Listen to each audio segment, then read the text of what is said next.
And we are live. Uh, hey guys, welcome to episode 2 of the 8x8 pod. I'm your host, Ryan Hamill, aka the Hybrid Cowboy. And today with me, very gratefully, we have Beau Wills, one of the Elite 15 Hyrox racing athletes. So Beau, just to kick things off, it would just be good to let the audience know sort of like what is your history in sport? Like how did you find sport? What are the different types of sports you've done, and how did you eventually end up in Hyrox? Okay. Yeah, I'll give you a quick rundown on that. So, growing up in New Zealand, you kind of get thrown into a whole lot of stuff, especially if you're keen on sport and decent at it. You kind of just end up playing a bit of everything. So, yeah, bit of everything through my younger years, and then kind of got more focused or more serious on like basketball, tennis, and volleyball in my later high school years.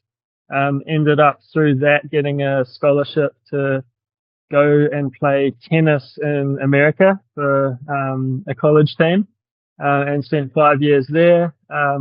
Throughout this whole time, fully in love with fitness and lifting weights, and so that was a nice transition for me into CrossFit kind of in my last year or two of college. I did an internship at a CrossFit gym, which pretty much entailed joining classes every day, which was perfect for me.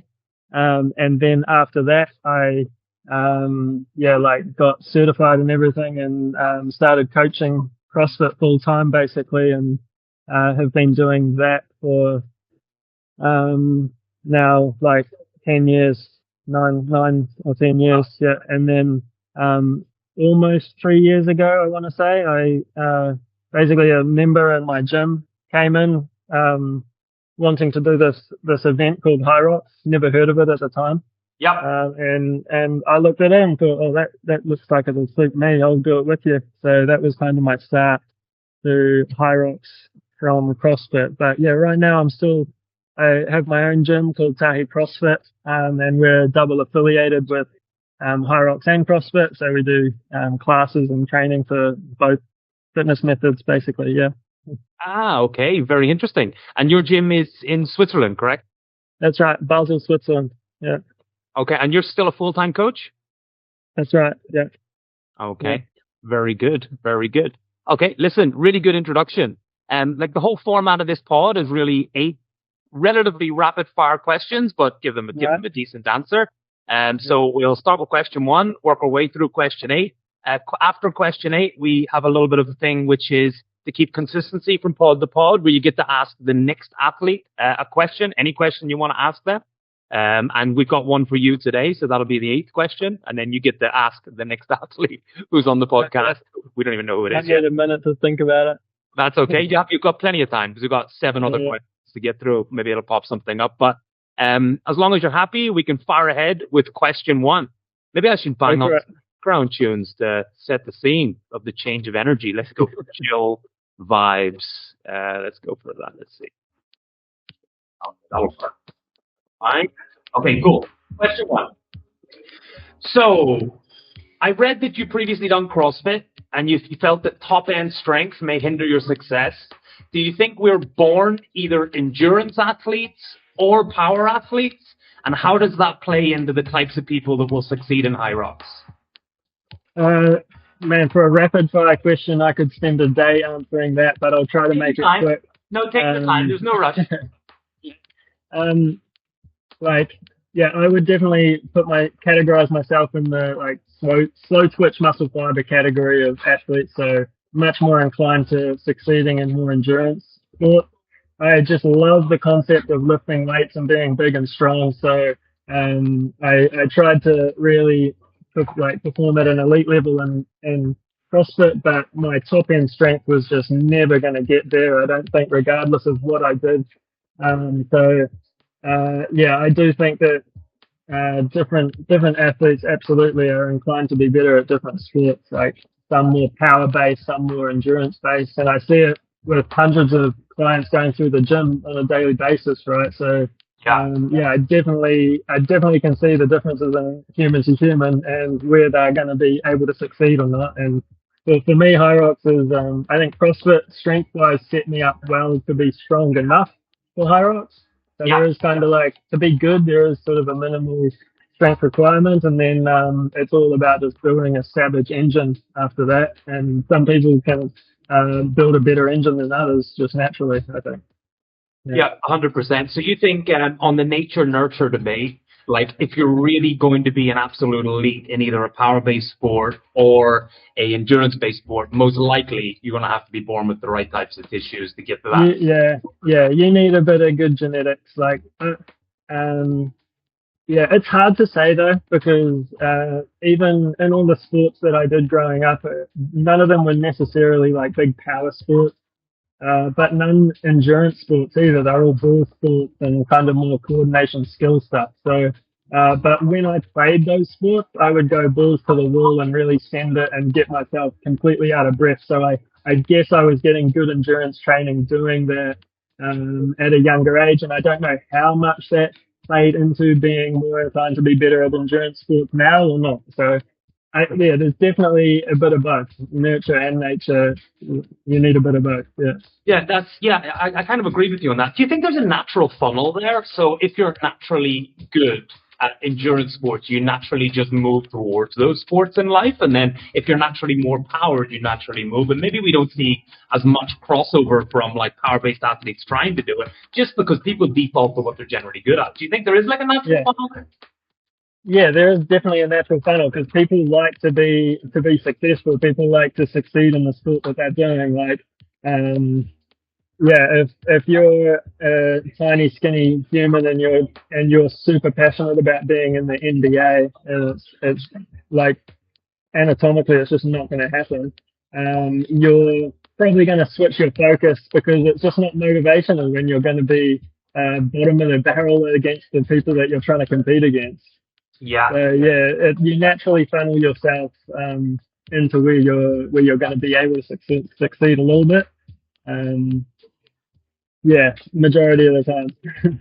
Yeah, there's like I read a book and the title is just slipping my mind at the moment, but it's a book and it essentially goes through like the mathematics of how people become successful, and it like narrows it down. It says that like I think like 80% of world marathon records were broken by people from one town in whether it was Ethiopia or whatever it was.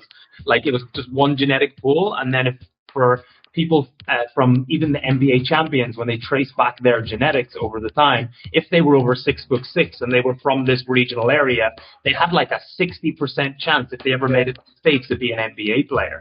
It's exactly. Yeah, it's absolutely crazy. Okay, cool. Yeah. So it's a little bit more nature than nurture there, I think, on that one. Question 2. Let's rock on.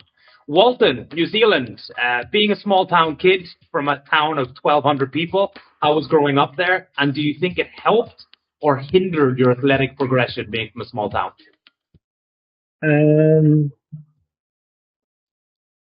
So grew up like out in the country, dairy farm community, nearest neighbours, a couple of 100 metres down the road. A kilometre the other way was my next neighbour. So yeah, like, I think it definitely, honestly, I think in some aspects it hindered me, in some aspects it helped me develop better. So just the nature of being sort of outside a lot, playing, running around, I think it was a really healthy and kind of fitness-provoking environment to grow up in. Yeah. But at the same time, I think it was almost overly humbling because you're in this tiny little, like, secluded part of the world and even part of the country, in a small country. And then I always grew up imagining, okay, the best people in the world at any sport are just absolute light years away. Like you go to a big city and there's hundreds and hundreds of kids that are better than me at this sport, so I think being very secluded from the rest of, like a lot of, big cities and the rest of Europe and America, like, made me probably not have the belief that I could be really good at anything. Yeah. It's one of those things, isn't it? You like to it's the old 4-minute mile scenario, right? It's like it wasn't broken forever, and then one person broke it, and then that year, like 4 other people broke it. It's like people have to see things to believe them. Was that a big culture shock for you going to America to compete with like big colleges and stuff in the US? Yeah, so like later in my teenage years, I started like being exposed a little bit to competing against kids in tennis and other sports in like bigger cities and more nationally. And then later on to the few sort of international tournaments with tennis in the age groups. And so like I kind of slowly got exposed to like the bigger picture of like sport worldwide. And I think it wasn't a crazy culture shock. I was just at college as well. You're just like living on campus there. Very cool lifestyle, very cool environment to study and just train and compete like every week. It was really fun. But to be honest, it wasn't hugely different to my high school. I was training and competing every week and studying as well. So just now it was like my parents weren't looking after me. I was just in a dorm room with some mates. Yeah. Very It cool. wasn't a huge culture shock, I'd say. Like, it was, obviously they weren't all Kiwis, but everyone that I sort of, like, befriended, I guess, were all international students, sort of in the same boat as me. Living abroad, away from home. Yeah. Cool. Very cool. Okay, let's rock on to question 3. You're going to really like this question, I know for sure. Okay. I really like it. Okay, cool. The gentleman that invented the jog, Arthur Lydiard, went on to be one of the greatest athletic coaches of all time. And his training philosophy essentially emphasized a lot of base training, so much so that he recommended 80 to 90% of all training should be done at aerobic base level. What do you like and not like about his theory for Hyrox training? Okay. I think, so is he a running coach, is he? And he was one of the most successful New Zealand athletic coaches of all time, and he was the guy that invented jogging in the 1960s. Okay. So basically easy running, going for a jog. I am constantly slightly changing my approach and thoughts around this. Like, I know that to be good at running, you need to add a lot of volume of running. For Hyrox, I think it becomes a little different where you can add a lot of the easier volume or like the jogging intensity aerobic work in machines and bike and everything, and that's still going to benefit you a lot in Hyrox. What I'm believing in right now for the last sort of 3 or 4 months, I've been just doing all my quality conditioning sessions, basically running. So not a ton of volume, and all my easy volume of conditioning or aerobic training is all done on the bike and the ergs. But also you can use the ergs for extra like quality sessions as well, intervals and tempo and threshold stuff, because like it doesn't beat up your body, you know. Like, that's the biggest thing with me for running is I'm scared of getting injured. I've had some foot problems leading up to world champs and stuff, and because of like the volume and intensity of running on the joints and the muscles. So like you can hammer the row, the ski, the bikes, the eco bike, stuff like that, and like the chance of you getting injured is so small. I think utilizing all that stuff is ideal. Okay, cool. Absolutely. I don't know if I really answered your question. I think you did. You started off with saying that traditionally you pretty much spent a lot of your time in the aerobic base stuff, but you're not doing it as much as running. You're doing it on the ergs and things like that. Yeah, exactly. And you're probably not doing so much long stuff. You're just doing more quality base sessions, probably closer to the hour to 90-minute point, I'd imagine. Like I'm getting a few bikes in 1.5 to 2 hours. But it's all aerobic. But I would say that the 80-20 rule pretty much applies for me. With like if I put all my conditioning training in a list and had a look at what was intense and what was aerobic, I would say it would be about 80-20. Okay, cool. Maybe 70-30. Yeah, because of the ergs, I can add a bit more intensity. But I think if you're only running, 80-20 is probably more safer.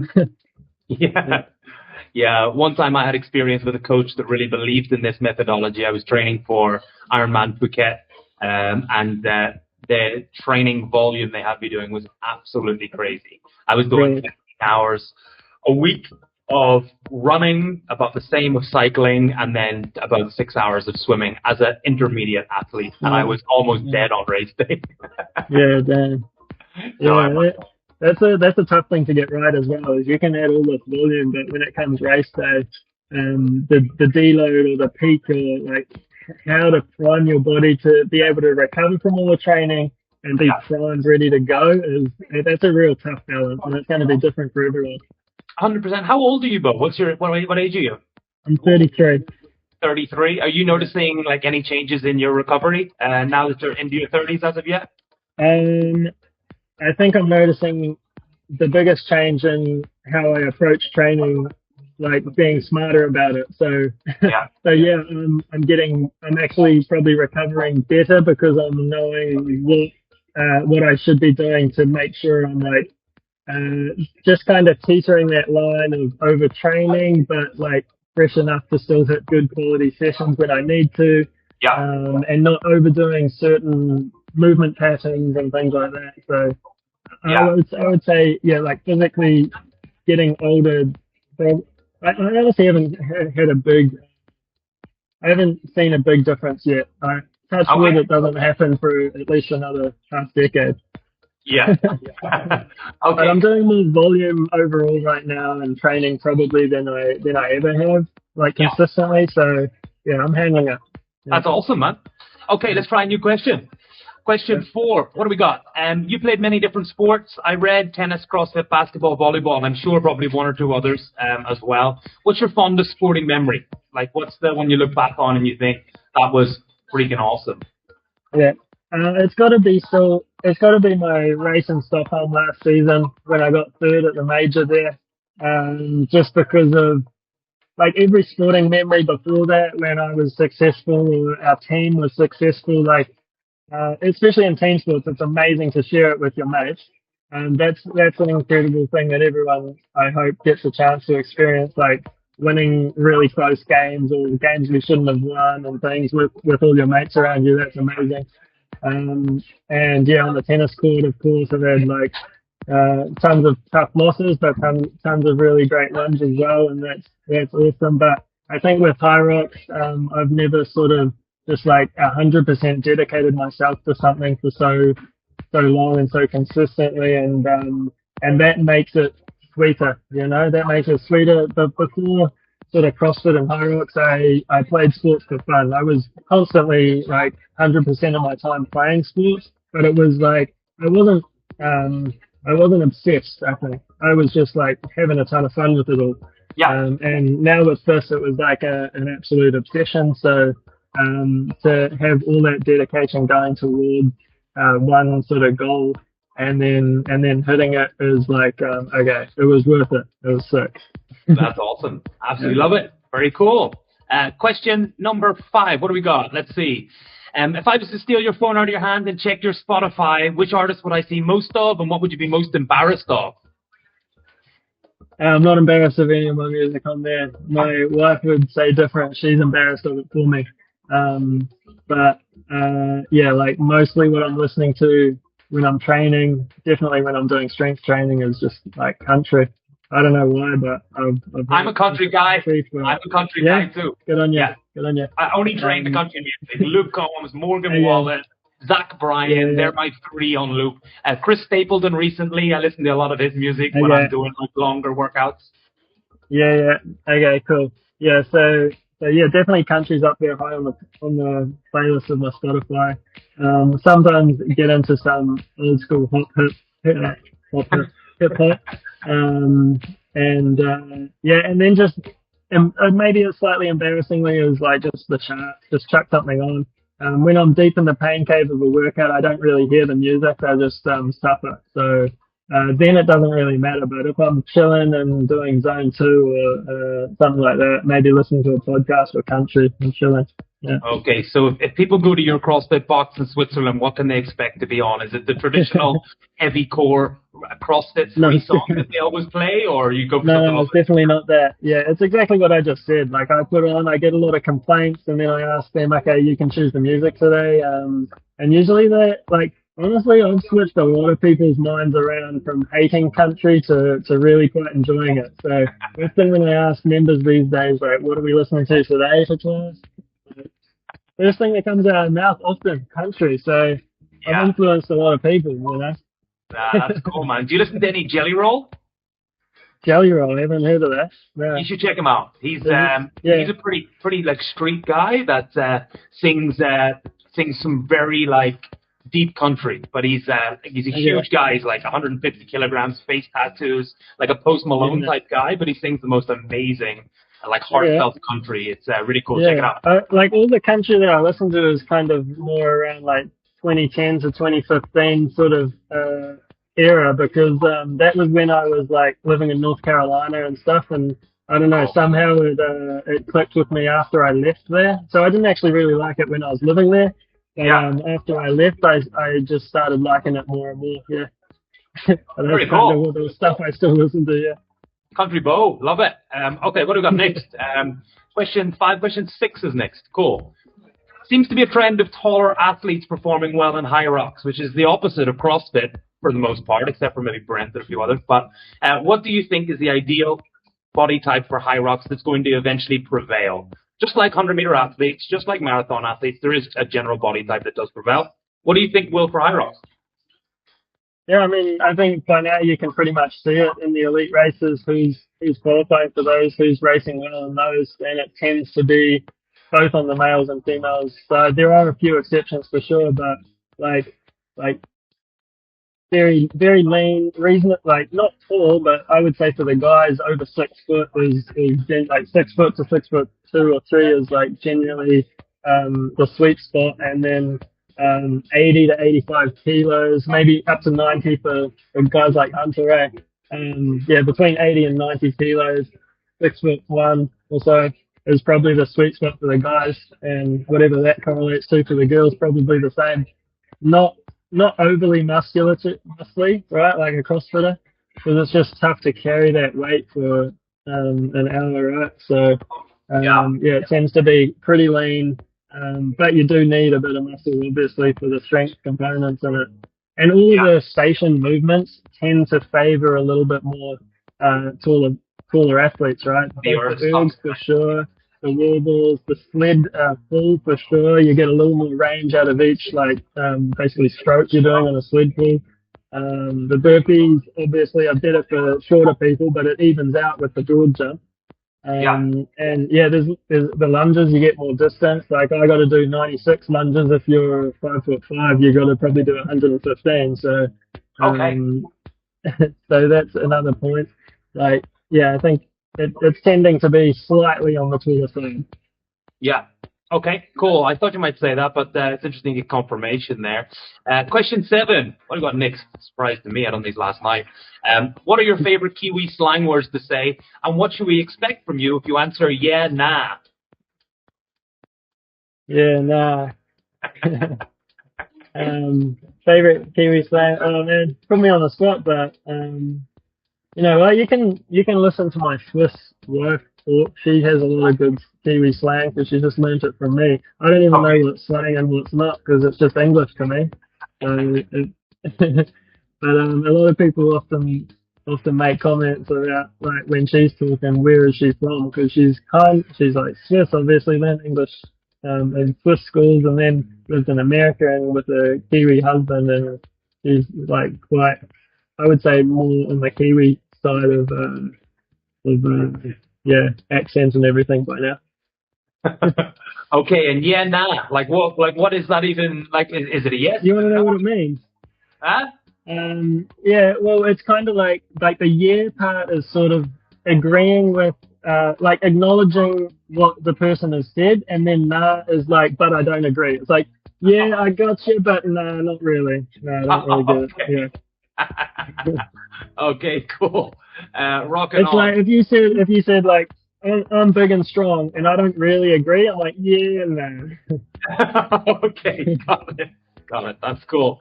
Okay, question 8. This is like kind of a 3-parter, so I'll guide you through it. You don't need to try and read it. But This question was from Amy Bevilagua, who was the last person I spoke to. And she said the question she had for you was, what do you like and not like about the qualification process?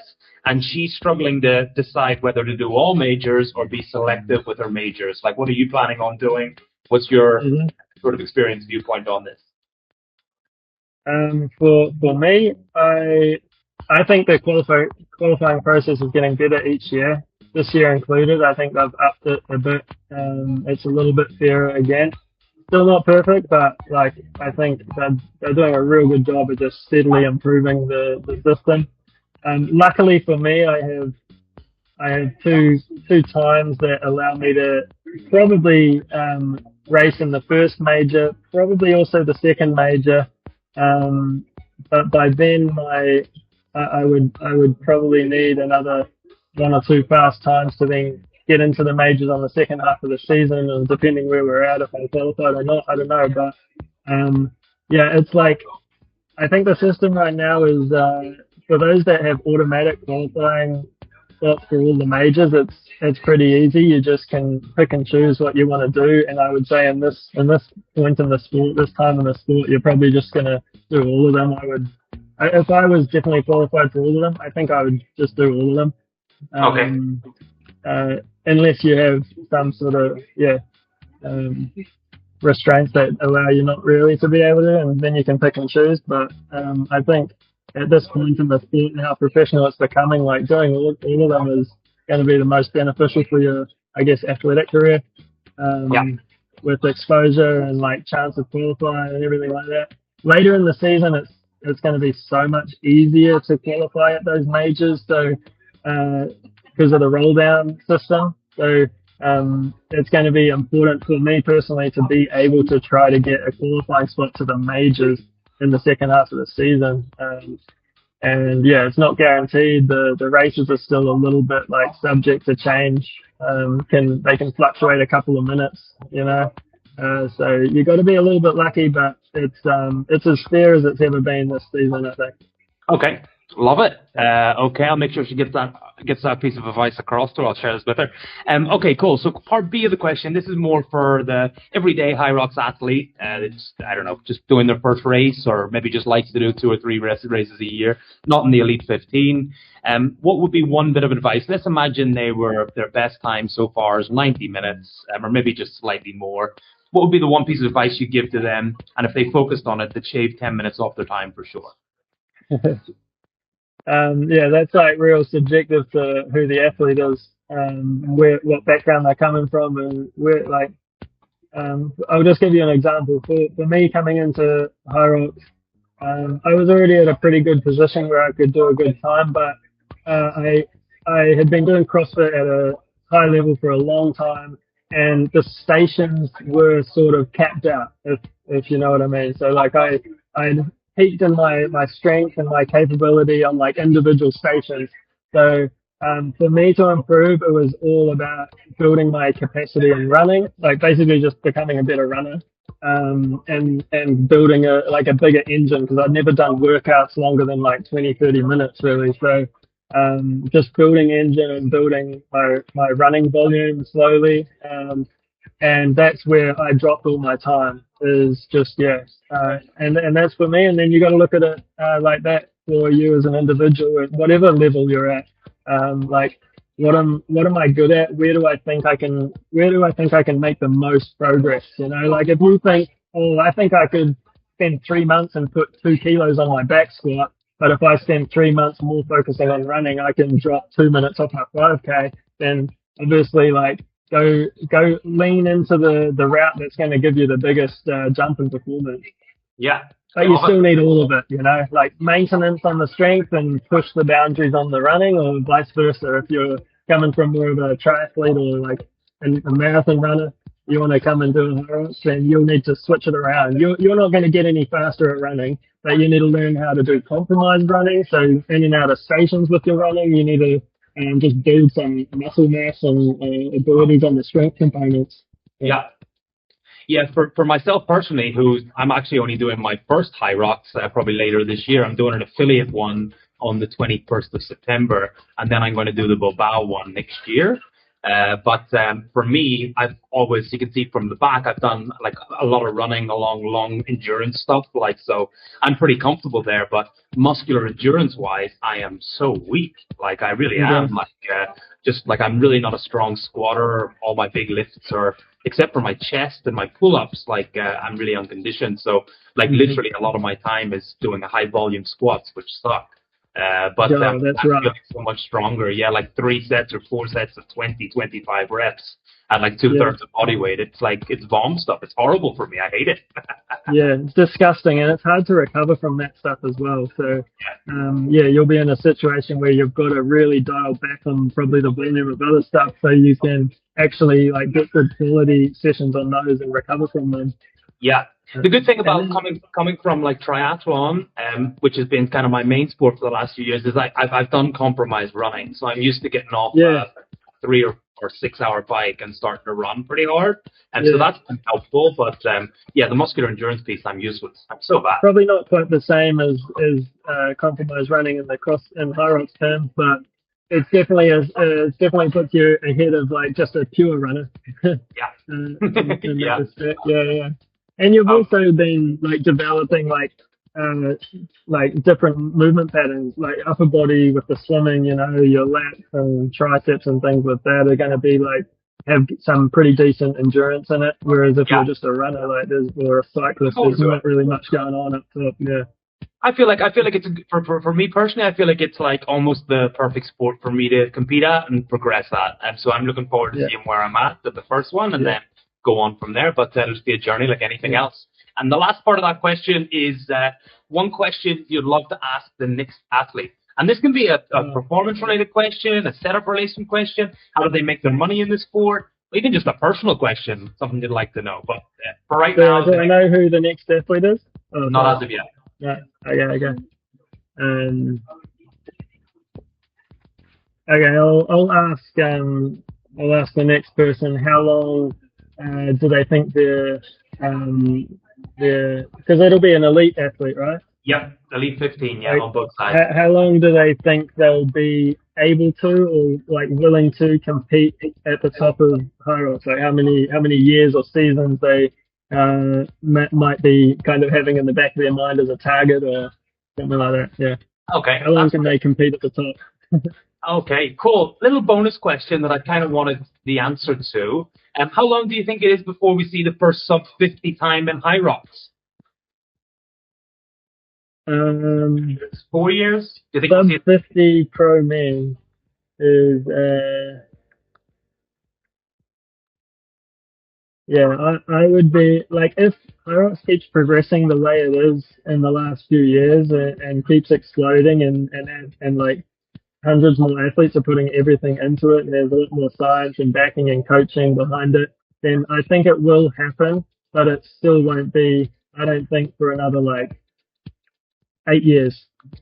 8 years? Okay, cool. And what do you think is like the running equivalent? Is it like a sub 30 minute 10K? Is that the kind of running equivalent of that?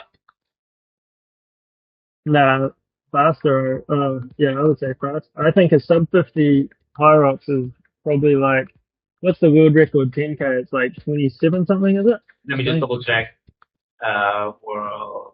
Not quite sure. World record 10K. 26 minutes and 11 seconds. Okay, well, see what the 10K running world record was in the 1950s, and that'll be the equivalent. Okay. That's my guess. Okay. Maybe it's 29. I don't know.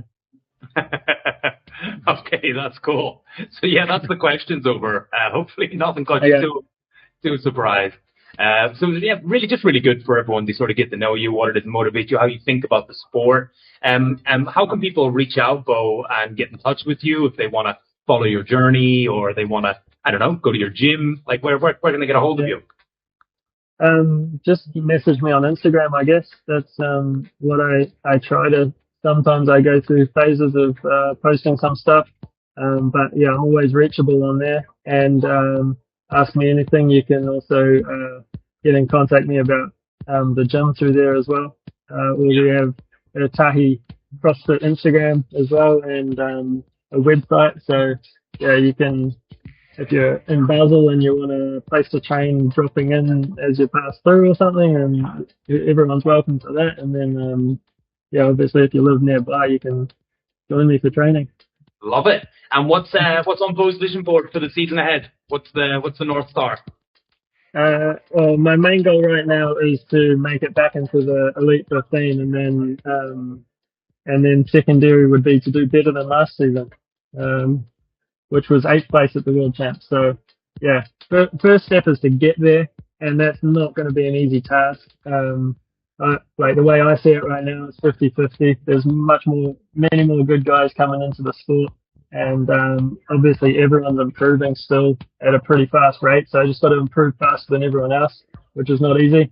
Yeah. And yeah, so getting back into the Elite 15 for World Champs, and then improving on my placement from last year would be great. And is placing more important than you, or timing? Placing 100%. Timing is, it'll be nice to do like a 55-minute this season, but it's totally determined on the course. Like you could run a 55 on one course and a 58 on another, and I think you could be in exactly the same fitness, you know. So it's 100% placing. I look at who I'm beating rather than what people's times are. You can take that into account a bit, but don't put everything into the times. Yeah. Love it. I think that's a good place to leave it, Beau. Thanks so much. Yeah. Thanks a lot, man.